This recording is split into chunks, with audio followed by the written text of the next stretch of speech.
Isipin mong nanalo ka sa isang pambansang paligsahan ng laban na may premyong napakalabis, kayang ipagkaloob ang kahit anong hiling sa mundo, at pagkatapos malalaman mong hindi naman pala tungkol sa premyo ang paligsahan.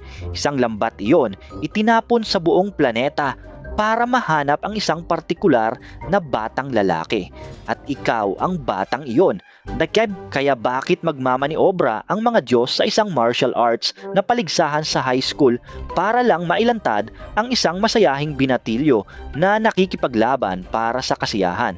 Bakit itong ordinaryong bata ay palaging nakakabawi sa mga sugat na dapat pumatay sa kanya? Natututo ng mga teknik na hindi naman itinuro sa kanya. Natatakot ang mga nilalang na mas matanda at mas malakas kaysa sa sinumang tao. May inilihim na kung ano sa loob niya matagal na ang nakalipas. Sa katapusan ng recap na ito, malalaman mo kung ano talaga si Jin Mori at hindi siya isang high school. Ito ang The God of High School. Ilalakbay ko sa iyo ang buong kwento simula hanggang katapusan. Simulan na natin. Nagsisimula ito tulad ng bihirang mangyari sa mga ganitong kwento sa isang batang mahilig lang makipaglaban. Si Jin Mori ay isang Koreanong high school at isang henyo sa taekwondo. Walang tigil na masayahin, nakakatakot ang lakas at halos walang masamang loob. Naghahanap siya ng laban gaya ng ibang bata na naghahanap ng libangan, palaging nakangiti, tinuturing ang bawat kalaban na regalo sa halip na kaaway. Kasama niya ang kanyang lolo na nagsanay sa kanya at taglay niya ang matibay, medyo nakakabaliw na tiwala ng isang taong tunay na hindi pa natatalo. Dumating ang paanyaya, isang paligsahan na tinawag na The God of High School, Gyu-Ohad. Bukas sa mga manlalaban sa buong bansa na may premyong parang mali ang pagkakalimbag. Ipinapangako sa manalo ang anumang gusto niya. Kahit anong hiling, walang kondisyon. Isang nasyonal na naibroadcast na laban na may premyong para sa engkanto. Wala siyang pakialam sa hiling. Sumali siya dahil ipinapangako ng paligsahan ang tanging bagay na talagang gusto niya, mas malalakas na kalaban. Ngunit sa daan, halos aksidente, natipon niya ang dalawang kasama na magbubuhat sa buong kwento kasama niya. Ang una ay si Han Daiwi, mabalasik, disiplinado, isang karate na may matinding motibasyon. Nakikipaglaban siya para sa premyo upang iligtas ang malubhang may sakit na kaibigan at walang pakialam sa nakangiting kalokohan ni Mori. Ang pangalawa ay si Yumira, huling tagapagmana ng halos maubos ng estilo ng sword na sumusumpa na makahanap ng karapat-dapat na asawa upang ituloy ang tabak ng kanyang pamilya. Isang panata na binigkas niya ng buong seryoso na naging tumatakbong biro ng serye. 3 teenager, 3 ibang-iba ang dahilan, isang paligsahan, iyan ang palabas na inaakala nating pinapanood, isang paligsahan ng laban na may malaking premyo. Tandaan ang komportabling balangkas na iyon dahil malapit nang sunugin ng kwento, dayin na daday, pero hindi ang mga suntok ang dahilan kung bakit umuubra ang kwentong ito. Panoorin kung ano ang mangyayari kapag tumigil na sa pagiging patas ang laban. Habang umaakyat ang paligsahan, hindi na mukhang tao ang mga kalaban. Sumusumon sila ng mga sandata mula sa wala. Nagmamanifesto sila ng espiritual na hayop at armored na higante na kasabay nilang lumalaban. At ang mga naunang laban na parang sport ay nagbubunyag ng nakatagong mekanismong tumatakbo sa ilalim ng buong mundo. Tinatawag itong Charyok, hiniram na kapangyarihan. Ang Charyok ang makina ng The God of High School at isang matalinong ideya ito. Ang manlalaban ay bumubuo ng kontrata sa isang espiritu, demonyo, deity, nilalang mula sa kabilang realm at hinihiram ang kapangyarihan ng entidad na iyon papunta sa mundo ng tao. May humihiram ng Diyos ng kulog, may humihiram ng malaking ahas o kabalyero o figura mula sa mito't banal na kasulatan. Habang mas malakas ang kinuntratang nilalang at mas malalim ang bigkis, mas mapaminsalang nagiging hiniram na kapangyarihan. Ang tao Sa ibang salita ay lumalaban bilang avatar ng mga bagay na mas matanda at mas malaki kaysa sa kanya. At ang mga tagapag-organisa ng paligsahan, ang mga lalaki sa suit na umaayos ng lahat sa likod ng mga anino ay maingat na pinapanood ang charyok ng mga kalahok.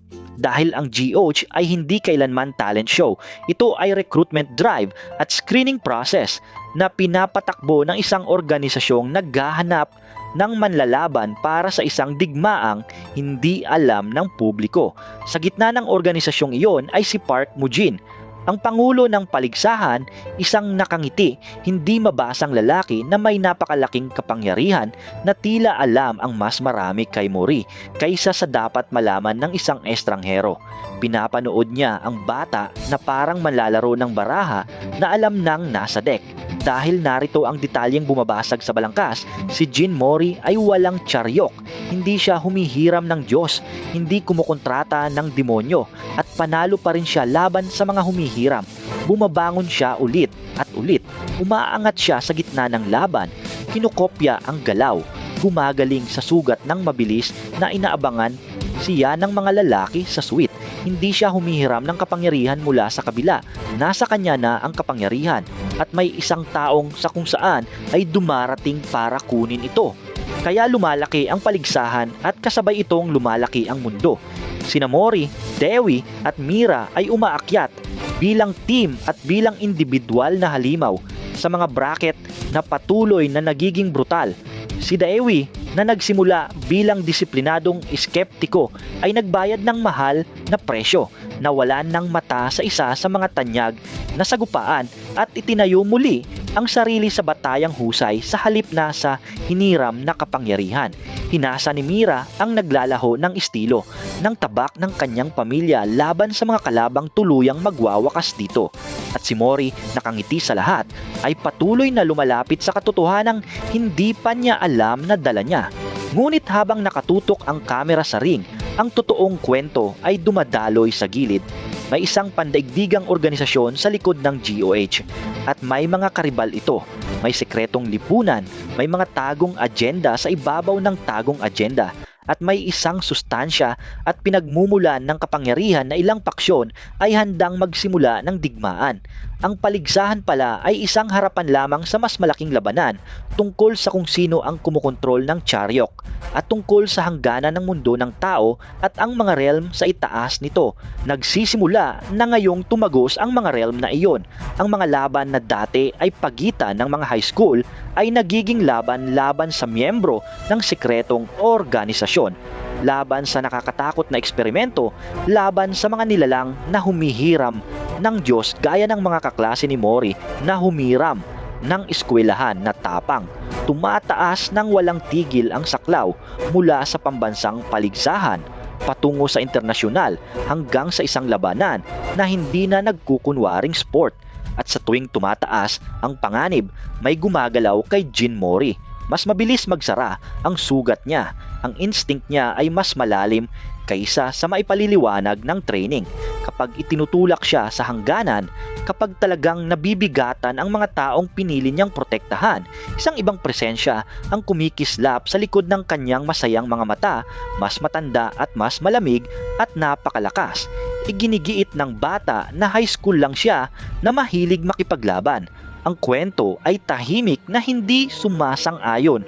Ngunit ang paligsahan ay hindi kailanman ang punto. Panoorin kung ano ang mangyayari kapag sa wakas sasabihin ng kwento kung sino ang lumalaban sa hiniram na pangalan sa buong panahong ito. Ang mitolohiya ng The God of High School ay kumukuha ng bukas at masaya mula sa Journey to the West ng klasikong kwento ng Monkey King, si Sun Wukong, na naghimagsik laban mismo sa langit. At ang malaking revelasyon ng serye ay ang nakangiti, hindi natatalo, walang charyok na bata sa gitna nito ay hindi humihiram ng kapangyarihan ng Monkey King. Siya ang Monkey King, si Jin Mori, ang pangalan, ang buhay high school, ang masayang kawalang malay ay isang lalagyan. Ang tunay niyang pagkakakilanlan ay si Sun Wukong, ang dakilang pantas, hari ng mga unggoy ng Mount Wagwa at isa sa 9 na hari, ang pinakamakapangyarihang nilalang ng Sage Realm, ang antas ng pag-iral sa ibabaw ng ordinaryong Diyos at hiniram na Charyok. Isinilyo siya, itinago, ang alaala at ang halimaw na lakas ay nakakulong sa loob ng katawan ng isang batang naniwala lang na tao siya. At ang lalaking nagselyo sa kanya, nagtaksil at nagtago ng Monkey King tapos gugulin ang mga taon sa pagbabantay sa bata na kanyang dala ay si Park Mujin, kilala rin sa pangalang Mubong, ang pangulo ng paligsahan. Ang nakangiting lalaking laging alam kung anong baraha ang nasa deck. Ito ang bisagra kung saan umiikot ang buong serye. Bawat hiniram na kapangyarihang napanood natin, bawat manlalabang tumatawag ng Diyos ng kulog o demonyo o santo ay biglang naunawaan sa panibagong konteksto dahil narito ang isang nilalang na hindi humihiram ng Diyos. Pinamumunuan niya ang realm kung saan sila nanggagaling. Ang orihinal na loop ng pagbibigkis na sumelyo sa lakas ni Sun Wukong, ang headband na pinilit ni Buddha sa kanya bilang parusa sa paghihimagsik laban sa langit ay nagiging pangunahing imahen. Isang bata na may Diyos na nakakadena sa loob ng bungo at ang kadena ay lumuluwag na. Kapag nagising si Mori sa kung ano siya, kapag nabasag ang selyo at naalala ng masayang high school na siya ay ang Monkey King, huminto sa pagtaas ang kwento at pumutok na lang. Ang politika ng paligsahan ay naging talababa lamang. Nailantad ang tunay na labanan, digmaan sa pagitan ng Sage Realm, Heavenly Realm at ang mga Diyos na namumuno rito, kasama ang mapaghimagsik na Monkey King sa puso nito, gaya ng ipinangako ng lumang alamat. Kaya sino talaga si Jin Mori? Siya ang paghihimagsik laban sa langit, nakasuot ng school uniform. Kapag nabasag na ang selyo, tuluyang naging mitiko ang The God of High School. Iniiwan ng laban ang arena at umaakyat sa realm ng mga Diyos, ang 9 na hari, ang mga deity ng Heavenly Realm, mga sinaunang kasunduan at pagtataksil, lahat nagsasama-sama at ang masayang batang sumali sa paligsahan para sa kasiyahan ay natagpuang tumatayo laban mismo sa langit, gaya ng ginawa ni Sun Wukong sa kwentong nagbigay inspirasyon sa kanya. Ang katawa-tawang premise, ang high school ay lihim na Diyos-hari na nakikidigma sa Banalode ay isinagawa ng buong commitment at umuubra dahil sa parehong dahilan kung bakit umuubra ang ganitong mga kwento kapag umuubra. Hindi natin nilaktawan ang pag-akyat. Nakilala natin si Mori bilang masayang batang mahilig sa mabuting laban. Napanood natin siyang dumugo para sa kaibigan, natalo at nanalo, tumangging iwan sina Dewi at Mira. Hinawakan ang batayang kabutihan sa bawat pag-akyat. Kaya kapag nailantad ang Monkey King mula sa kanya sa buong nakakatakot na kapangyarihan, hindi ito parang pandaraya. Parang katotohanan itong ipinangako sa atin sa unang kabanata. Sa wakas ay dumating na. Umaandar ang labanan patungo sa huling sagupaan. Si Mori, ngayon bilang Dan Mori, ang nagising na Monkey King laban kay Park Mubong, ang lalaking sumelyo at nagtaksil sa kanya. Ito ang rebelde laban sa bantay, ang alamat laban sa lalaking sumubok itong burahin. Ang laban ay hindi lamang pisikal, ito ay pagtutuos sa lahat ng inilihim, bawat buhay na ipinamuhay ng bata nang hindi alam kung ano siya, bawat Diyos na tinatrato ang realm sa ibaba bilang chessboard, at sa gitna ng huling pagtutuos, hinuhulaan ng kwento ang huling baraha, ang gumagawa sa martial arts na labanan bilang isang bagay na mas malapit sa banal na kasulatan. Dahil si Sun Wukong sa pinakalumang bersyon ng alamat ay hindi rebelde magpakailanman, nagiging siya ay mas higit pa. Nanalo siya, syempre nanalo siya. Ang Monkey King laban sa lalaking nagkadena sa kanya ay isang direksyon lamang. Ngunit itinatago ng serye ang pinakakakaiba, pinakaambisyosang ideya sa dulo. Itinatanong nito kung para sa ano ang nilalang na tulad niya. Sa huling galaw ng kwento, si Jin Mori ay inilantad bilang higit pa sa Monkey King. Tinukoy siya bilang Maitreya, ang darating na Buddha, ang panglima at huling Buddha ng kasalukuyang panahon, ang inihulang babalik at ibabalik ang aral kapag nabulok na. ang lumang orden. Ang batang mahilig makipaglaban ay sa pinakamalalim na antas ng kwento, isang puwersang inilaan upang ibalik ang mundo sa balanse. Nang matapos ang laban, umabot si Mori sa nirvana, ang langit sa kabila ng mga langit, kung saan ang monghe na si Xuanzang mula sa lumang alamat na nakarating din doon ay nag-aalok sa kanya ng pagpipilian. Maaaring maging tunay na Diyos siya, umakyat ng buo, putulin ang lahat ng ugnayan sa mundo ng tao na kanyang pinanggalingan at kunin ang pwesto niya sa pangangasiwa sa buong nilikha. Dala ang balanse sa universo bilang isang espiritu ng langit, walang hanggang nakahiwalay. Umaari siyang manatiling nakatali sa mundong minamahal niya, kina Daewi, kay Mira, sa magulo at karaniwan at mortal na buhay ng batang gusto lang ng magagandang laban at magagandang kaibigan.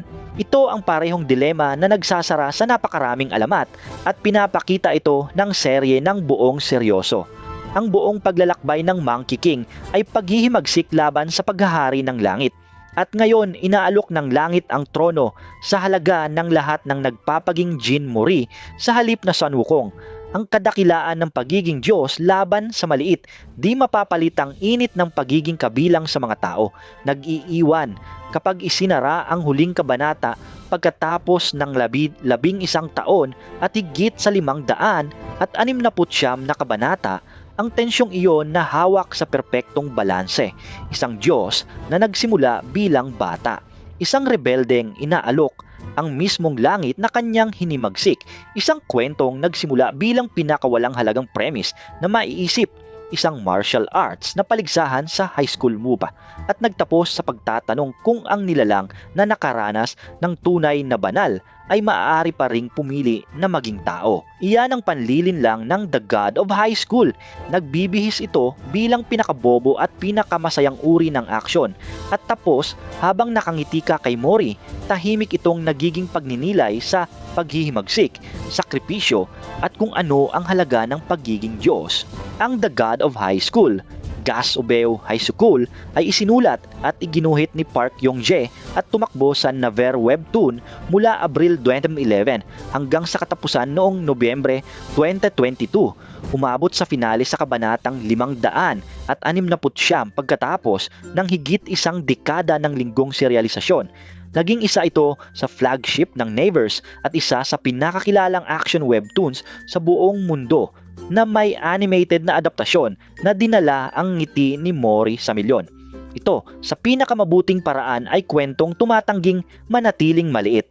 Kung ninanais mong panoorin ang pinaka-eksaherado, masayang katawa-tawang paligsahan ng laban na maiisip mo na dahan-dahang na ipapakita bilang digmaan ng mga Diyos, iginuhit sa ilan sa pinaka-kinetic na action panels sa Medium, ito ang kumitil sa lahat.